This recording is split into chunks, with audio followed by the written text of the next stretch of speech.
El 19 de mayo de 1977, Colin Stan tenía 20 años y necesitaba llegar a una fiesta de cumpleaños. Estaba haciendo autostop en una carretera de California. Algo común en esa época. Varias personas se habían detenido a lo largo del día, pero Colin rechazó esos aventones porque algo no le daba buena espina. Hasta que se detuvo una camioneta azul. Dentro había un hombre joven, su esposa, y su bebé. Una familia. Una pareja con un niño pequeño. Colin pensó, si viajan con un bebé, deben ser personas seguras. Subió al vehículo. Fue la peor decisión de su vida. Porque Cameron y Janice Oker no eran una familia normal de paseo. Eran depredadores que habían estado cazando durante meses. Buscando a la víctima perfecta. Y Colin acababa de convertirse en ella. Lo que le pasó durante los siguientes 7 años es algo que desafía la comprensión humana. No solo por la tortura física brutal, sino por el control mental tan absoluto que ejercieron sobre ella, que incluso cuando tuvo oportunidades claras de escapar, no lo hizo. Esta es la historia de Colin Stan. La chica en la caja. Los primeros minutos. Colin subió al asiento trasero de la camioneta. El bebé lloraba. Janice lo calmaba. Cameron conducía tranquilamente. Todo parecía normal durante los primeros 20 minutos. Hasta que Cameron salió de la autopista principal. Tomó un camino de tierra. Se adentró en un área boscosa completamente aislada. Colin comenzó a sentir pánico. Preguntó qué estaba pasando. Cameron detuvo la camioneta. Se volteó hacia ella. Y le puso un cuchillo en la garganta. Janice, la esposa, agarró a Colin por los brazos. La inmovilizó mientras Cameron le ponía una venda en los ojos. Le ataba las manos. Le colocaba una mordaza. El bebé seguía llorando en el asiento delantero. Y así, en medio de la nada, con un niño pequeño presente, Cameron y Janice Oker secuestraron a Colin Stan. La metieron en una caja de madera que habían construido específicamente para este propósito. La caja medía aproximadamente 50 por 60 centímetros. Apenas cabía un cuerpo humano encogido. Y la llevaron a su casa. La primera noche. Cuando llegaron a la casa de los Oker en Red Bluff, California, sacaron la caja con Colin adentro. La bajaron al sótano. Y allí comenzó su pesadilla. Cameron abrió la caja. Le quitó la venda de los ojos. Y Colin vio el lugar donde pasaría los próximos años de su vida. Un sótano oscuro. Frío. Húmedo. Lleno de instrumentos que parecían sacados de una cámara de tortura medieval. Ganchos en el techo. Cadenas. Esposas. Látigos. Elementos eléctricos. Cameron le explicó las reglas con calma escalofriante. Ella ahora era propiedad de la compañía. Una organización poderosa que se dedicaba al tráfico de esclavas sexuales. Si intentaba escapar, la compañía encontraría a su familia y los mataría a todos. Si desobedecía, sería torturada. Si gritaba, nadie la escucharía de todas formas. Nada de esto era real. La compañía no existía. Pero Colin no lo sabía. Y durante los siguientes 7 años, vivió aterrorizada de esta organización ficticia que Cameron había inventado para controlarla. La prisión. Cameron construyó una caja especial para Colin. La llamaba la caja de cabeza. Era una estructura de madera forrada con aislante. Medía aproximadamente 50 centímetros de ancho, 60 de largo y 50 de alto. Un adulto podía caber adentro solo encogido en posición fetal. No había luz. No había sonido del exterior. No había espacio para moverse. Y Colin pasó hasta 23 horas al día dentro de esa caja. Durante 7 años. La caja estaba ubicada debajo de la cama matrimonial de Cameron y Janice. Ellos dormían arriba. Tenían relaciones sexuales arriba. Vivían su vida normal arriba. Mientras Colin sufría en la oscuridad total a centímetros de distancia. Solo la sacaban para alimentarla, llevarla al baño y torturarla. El contrato de esclavitud. Después de varios meses, Cameron le presentó a Colin un documento. Un contrato de esclavitud entre ella y la compañía. El documento establecía que ella renunciaba a todos sus derechos humanos. Que aceptaba ser propiedad. Que obedecería todas las órdenes sin cuestionamiento. Cameron le dijo que si firmaba, las cosas serían más fáciles para ella. Que si no firmaba, la tortura empeoraría. Colin firmó. No porque aceptara realmente, sino porque después de meses de aislamiento total, de dolor constante, de oscuridad perpetua, Su capacidad de resistencia mental se había quebrado. Esto es lo que el abuso extremo hace a la mente humana. No solo daña el cuerpo, destruye la voluntad, la identidad, el sentido mismo de quién eres. La vida doble. Lo más perturbador del caso de Colleen Stan es que mientras ella sufría en esa caja, la vida de los Oker continuaba normalmente. Cameron trabajaba en una empresa maderera. Era visto como un empleado responsable. Janice cuidaba a su hijo. Iba de compras. Visitaba a familiares.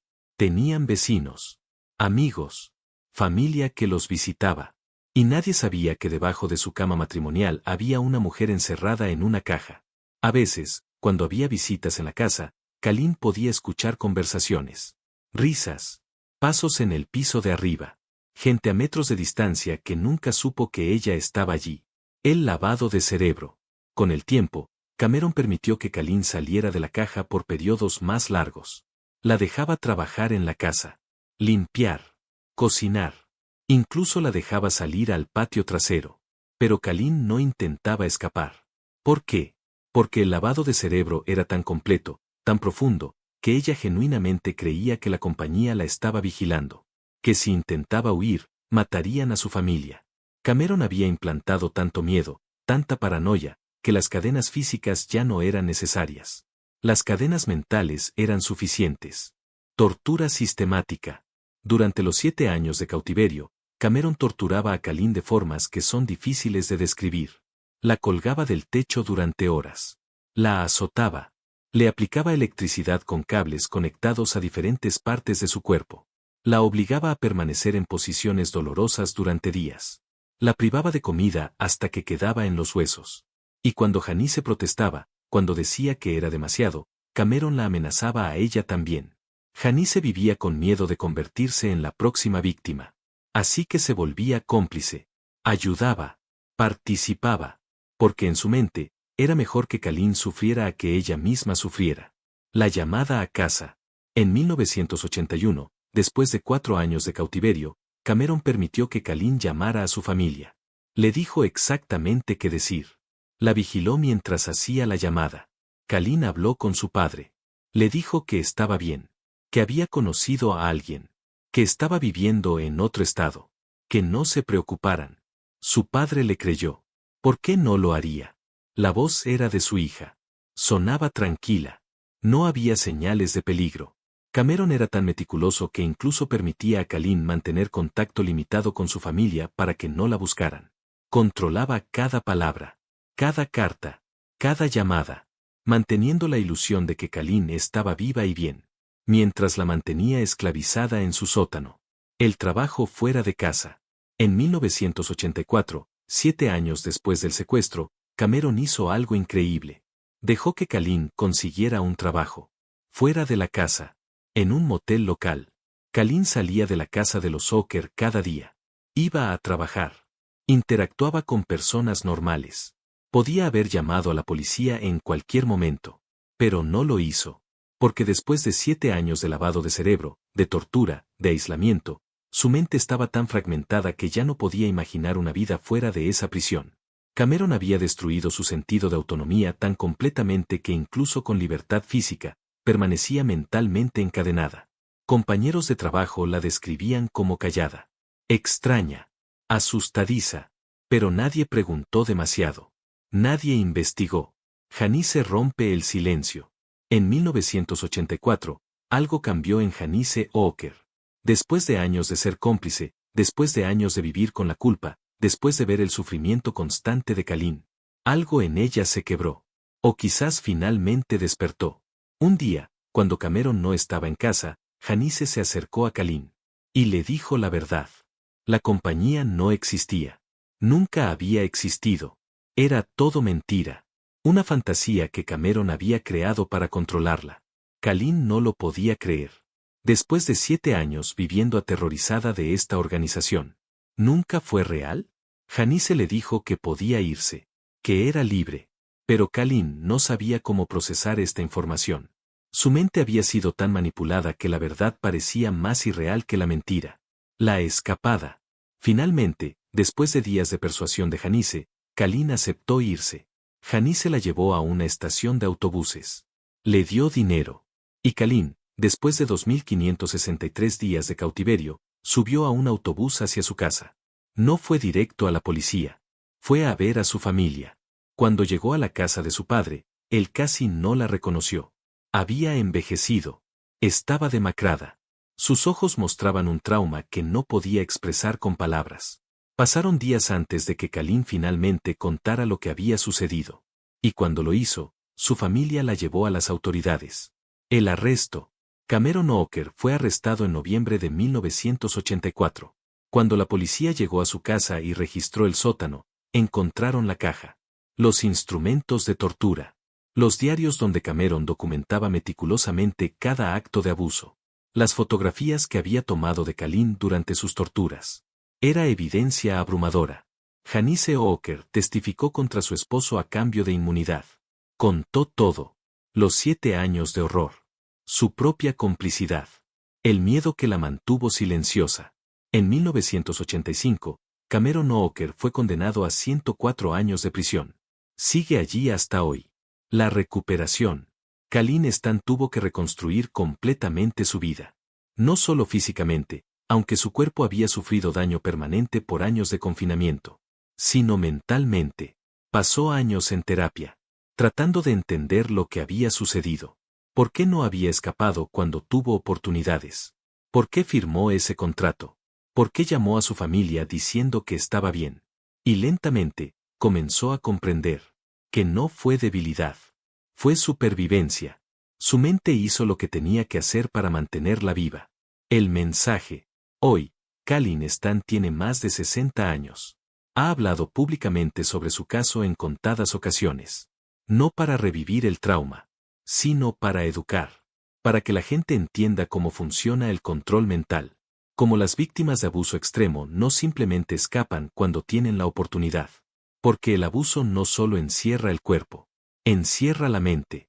Y las cadenas mentales son mucho más difíciles de romper que las físicas. La historia de Kalin Stan nos obliga a confrontar preguntas incómodas. ¿Cómo pudo Cameron Walker mantener a una mujer encerrada durante 7 años sin que nadie lo notara? ¿Cómo pudo Janice participar activamente en su tortura durante tanto tiempo? ¿Por qué Kalin no escapó cuando trabajaba fuera de la casa? Las respuestas no son simples, pero nos enseñan algo fundamental sobre la naturaleza del trauma y el control.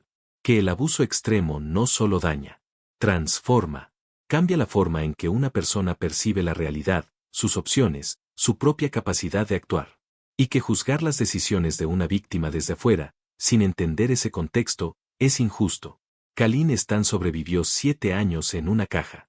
No porque fuera débil, sino porque fue increíblemente fuerte. Encontró formas de mantener su mente funcionando en circunstancias que hubieran destruido a la mayoría. Y cuando finalmente tuvo la información correcta, cuando supo que la compañía era una mentira, tomó la decisión de irse, de reconstruir, de vivir. Eso no es debilidad. Eso es coraje en su forma más pura. Si esta historia te impactó, compártela para crear conciencia sobre el abuso y el control mental. Y si conoces a alguien en una situación de control extremo, incluso si no parece que quiera ayuda, no te rindas con ellos. Porque a veces, la persona atrapada no puede ver las cadenas hasta que alguien más se las señala. Nos vemos en el próximo video.